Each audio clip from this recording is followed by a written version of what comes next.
exactly right and flow up.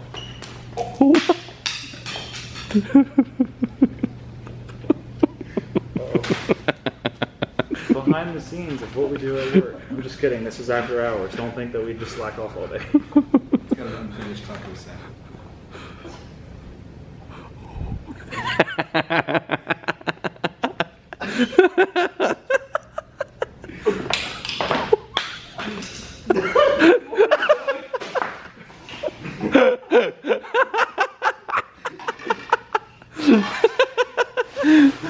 That man's big tired. Doug's like, well, I'm putting in my 2 weeks now. He got my shit. Are you? Oh, you're gonna get it. Gavin, you look homeless. Why is it that the more money you make, the worse you dress? Damn, he had it.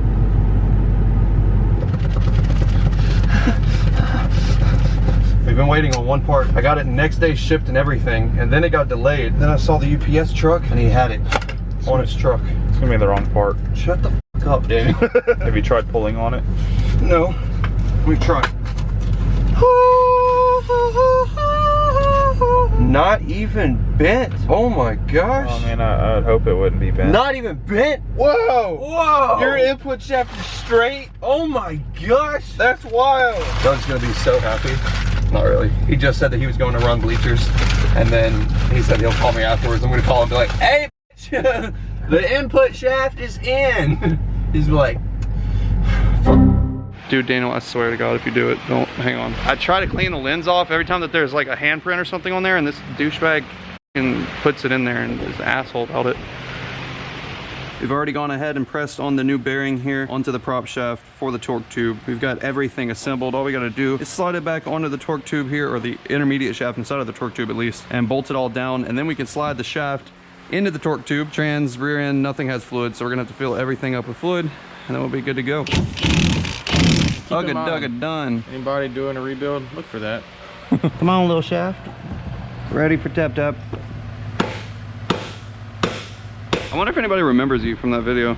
I don't know. We're gonna find out. Probably not. Do you guys remember Doug from whenever we put the not the transmission, we put the clutch in the Mustang? Doug is down here putting NECs on the input shaft of the trans. Always remember, kids, lick it before you stick it. Oh, that would Oh my God. Yeah. That video got like 3 million views, I think, or something like that. Daniel, link it up above right now. Click it. Click above. Click above. Hey, by the way, some C-clips are directional. See this beveled edge here? That's gonna go towards the outside, so it helps lock it into place. Look at that. Can you see? There's just like bow. A lot of turbo C-clips have that as well. So if you rebuild turbo or torque tubes, take note. I learn something new every day with you. Journey of the world. Bam, it's in. I Yeah, wish. we're gonna go, and then it's in right now. Hey Daniel, that's where you cut and edit, and then it's just gonna go pow. I wish it worked like that. It'd be nice. Just pow and it was in there. All right, ready? I'm ready. You're getting better at it. Yep, go. Daggum. Hey Daniel, this first time. Are you ready for this? Watch. Zoom in. Bam. It was it's in. in. I Okay, wish. we're gonna go. Bam. It was it's in. Now we can assemble everything, but first we've got to put on our hydraulic throw-out bearing, and in order to do our hydraulic throw-out bearing, we've got to measure to see if we need any shims for the bearing, and in order to measure to see if we need any shims for the bearing, I need a straight edge. 3 3/16, or no, 3 3/8. Yeah. Yeah, that's 3 3/8. 3 1/8. Yep. Okay. 3 1/8. So 3 1/8. So there's got to be 200 thousandths. So what is that? 2/10 of an inch, which is perfect actually. So we're set up perfect. It's not 2/10. Oh wait, that's 2/8. So it's that's 2/8. a quarter. Hang on. So 2. Look. Okay, so there's your gap there, right there. Wait, that's 0.25. So we need That's we a need quarter of an inch. 0.05. So let's just use the very smallest one. This is a quarter of an inch. We need 2/10 of an inch. Play. Yeah, but a quarter inch is a quarter of an inch. That would be a fourth of an inch. Not Hang on. Not Hang on. 0.2 Hang of on. an Hang on. inch. Hang on. So we're really bad at math. So 0.25 minus 0.2. That's how much that we need. 0.05. So you want a quarter, less than you want. That's a half a tenth of an inch. Honestly, that's probably enough play as is, though. We can probably leave it just like that. That's not a huge gap at all. Yeah, but that's not what we have right now. Technically, a 0.05 spacer. 0.2 is not 2/10 of an inch. That's almost a quarter of an inch. 1 whole inch. I'm not stupid here. I'm telling you. 0.2 is 2/10 of an inch. 0.025. You're thinking, no. 0.25 No. is a quarter inch. Yes. Yes. So 0.2 is not a tenth of. While Doug has quiet time, we're not going to be putting a spacer on this because we're actually in tolerance for the hydraulic slave cylinder, so we're actually not going to have to use those spacers. We have 0.25. No, that what you have is 2/8. That's what I'm getting at. 2 divided by 8. 2 divided by 8. You have, that's 2/8. That's a 2/8 is a quarter. quarter of an inch though. Which is 0.25. Which is not 200 thousandths. You're right, it's not. There's 0.05 difference between them. That's what size shim that we theoretically would need to make it to where we need it. But 0.05 is so irrelevant. That's 5/100ths of an inch. We do not need a spacer for that. That's in spec. That's perfect. Because the smallest spacer that we have, that's like 1/10 of an inch right there. We don't need that. We need technically half that, but that's so irrelevant because it's that close. Get the grinder out. No, we're not getting the fucking grinder out. Daniel, I'm so sorry for the cancer that you're watching right now. This is still early in the morning, people. I'm not ready for masting yet. You ready? Aye, aye, Captain. I can't hear you. That should be the intro for every video. It's like a trap remix of the SpongeBob song. Who lives in a... It's like, yeah. Actually, while I'm washing my hands, we're gonna listen to the SpongeBob trap remix.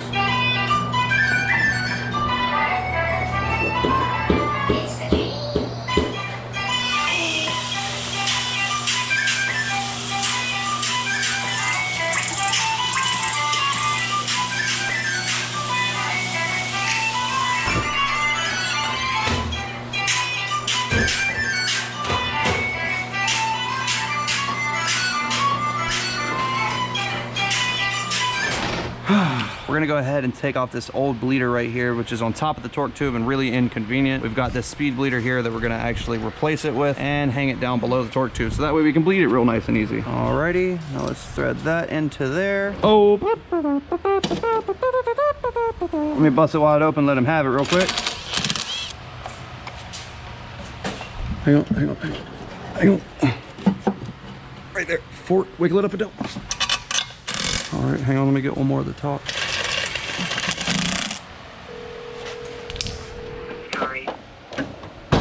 Damn, Daniel didn't even answer. Daniel never ignores me. Wow, guess I'll have to resort to desperate measures. Hello? Hey, what are you doing? We're at Taco Hell right now. Who's with you? Dagneil and Juke. Are you, Dagneil, and Juke feeling particularly strong today? I'm always feeling strong. Why? We need to lift a rear end and transmission onto a trans jack. Yeah, we can come help if you need. Sounds good. Okay, bye. Okay, bye. I can see why multiple people were needed. On this way. How many chain it? You want to switch, Daniel? Is it heavy? Yeah, it's fucking heavy on the side. on the side. I know what you're not talking about. It's very light. We could easily do. No, no, Mr. Russian weightlifter. Okay, I pick up MT-82 now. No, one bazoo. How high does this bitch go? Like 14 feet. Okay, yeah, we're good. It says 6 right there. Shut up, Jake. Oh, that's singular. Oh, That's oh, what Rufus. Oh. I don't know. You go Oh, through way too many Bobby. transmissions. Someone call the authorities. Is that a jerk off or not? Bro, this thing is leaning more than Texas. Hell yeah, brother. There's a whole freaking transmission and everything inside of here now. Lit. Give me some. Give me some. Daniel, give me some. Yeah. So over the course of the last few videos, I've had a lot of talk about this mono leaf in the rear back here, and this is exactly it, what we're taking loose. We're gonna angle this out of the way, and what that's gonna do is allow us to drain out this rear diff back here. We're gonna clean it out and get it drained as much as possible so that we can fill it with more fluid. Let's see how bad it looks. Oh, it's not that bad. Actually, looks not terrible. Fairly clean. There's actually plenty of diff fluid in there, unlike the trans, the old trans. So this is what we're going to be using for the transmission. Believe it or not, the T56 in these Corvettes actually call for Dexron 6 ATF. So here we go, we've got that. We're also, just for good measure, going to add in a little bit heavier 80W90, 1/4 of that into the transmission, just so it's just a little bit smoother. And then for the rear diff, we've got 75W90 that we're going to add just a little bit of this limited slip additive into. All right, let me pull the drain plug on the transmission, and we can see what this new transmission fluid looks like. We should have probably done this before we put it in the car, but it's in the car now, so. Look at how thin, dude. Yep, that's ATF for you. Holy hell. Drain plug is up here. You guys remind me of that. Don't let me forget. Good news is, though, is that the fluid was very clean in the trans and pump. Oh, yeah. Very nice. Very, very nice. So now this uses 4 quarts of ATF, and then we're also going to add in, like I said, just a little bit of gear oil. Just kind of thickens up the mixture a little bit, and hopefully we'll let that transmission shift a lot better. Dude, we're getting so close. Holy crap. That works. Look, Rob would appreciate this. I'm doing squats. Oh yeah, there you go, Rob. Rob's been making fun of Doug because Doug hasn't been doing squats. So Doug's doing squats. See? I do leg press. It's easier on my lower back, Rob. It honestly blows my mind that Chevy was like, hey, we should put a cover over the torque tube. And all the engineers were like, yeah, that's a great idea. But then they were like, we shouldn't just put like 6 bolts. We should put like 19 on each side. I think we should just do some weight reduction and do like 4 on each side.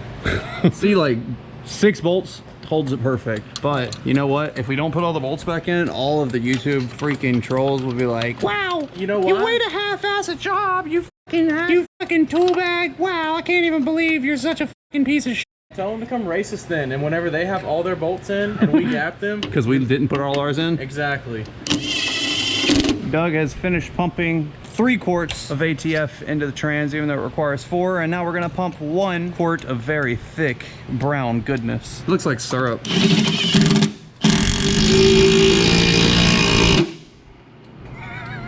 Oh yeah? It'll break that one off, bro. Let's see. Nope. Oh, it will. If you keep going, it will. Make sure you put all the bolts back in.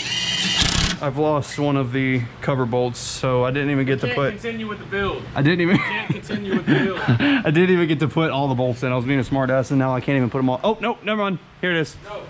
Nope, we're good.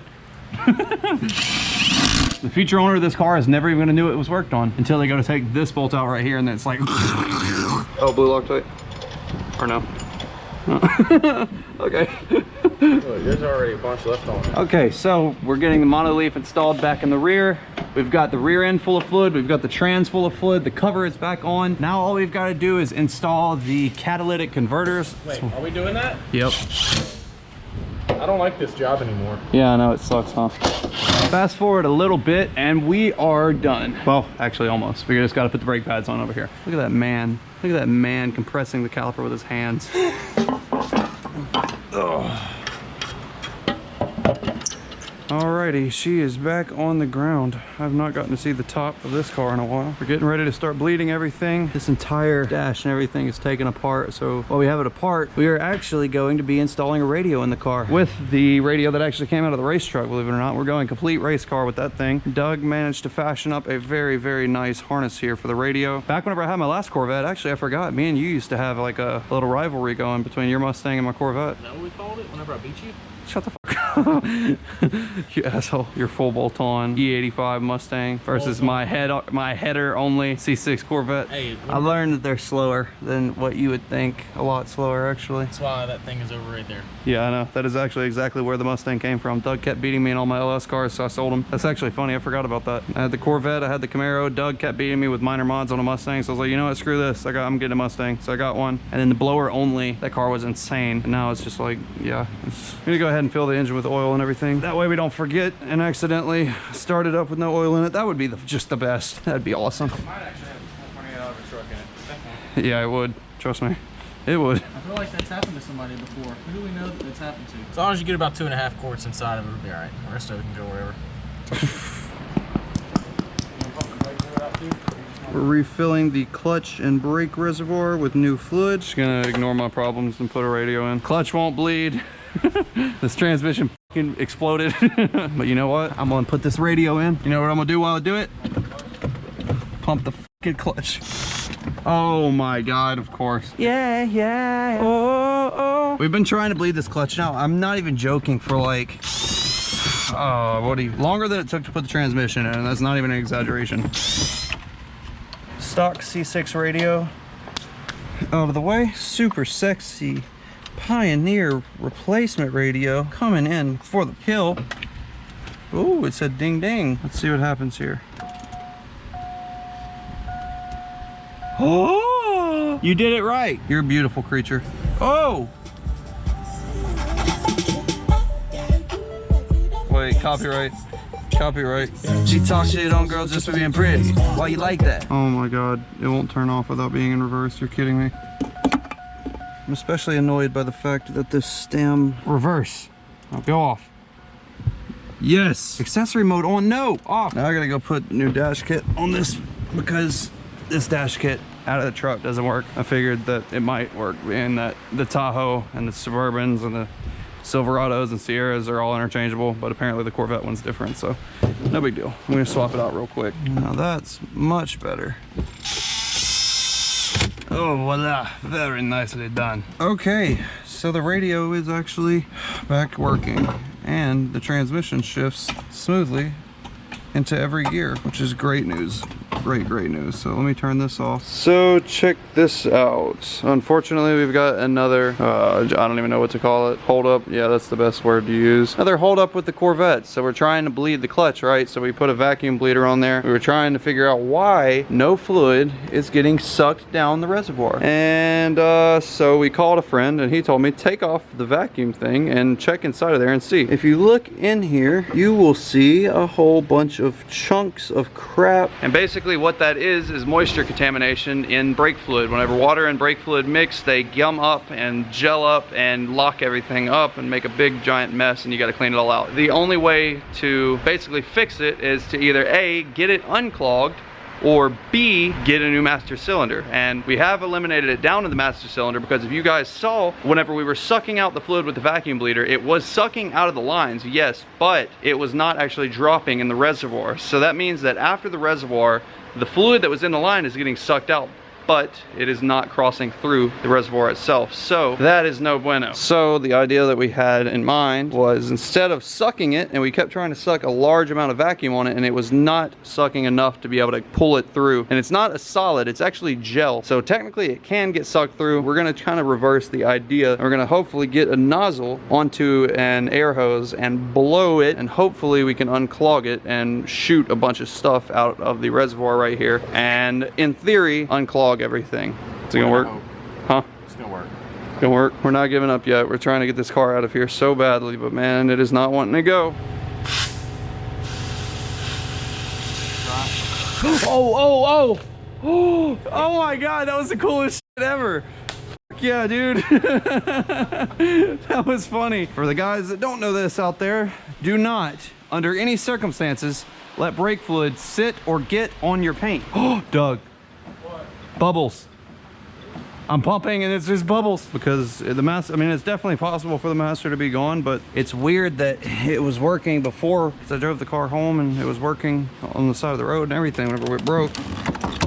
This sucks. Advance Auto Parts. We appreciate your call. I'm looking for a master cylinder for a 2005 Corvette, and I was gonna see if you guys had one in stock. Well, here we are again. Another day where we can't even do anything with the Corvette. It has beat us and we are defeated. So, after trying literally everything in our power to make this car get off of this freaking lift, it is not wanting to go. It's just not gonna do it. It refuses. We are gonna have to, unfortunately, get a new master cylinder, but between the last clip and this one, I actually had some downtime. We sat and we're talking, and I went ahead and ordered one and got it next day shipped. So tomorrow or the next day, being that it's probably after cutoff right now, we will have a new master cylinder for the clutch. Hopefully we'll be able to install it. It says it's a 1 hour install, but the install looks like a pain in the ass. But either way, it shouldn't be too bad. Should be able to get the new master cylinder in there relatively quickly, bleed the clutch, hopefully if everything goes smoothly. And after bleeding the clutch, this car, I cannot think of anything else that's holding it up.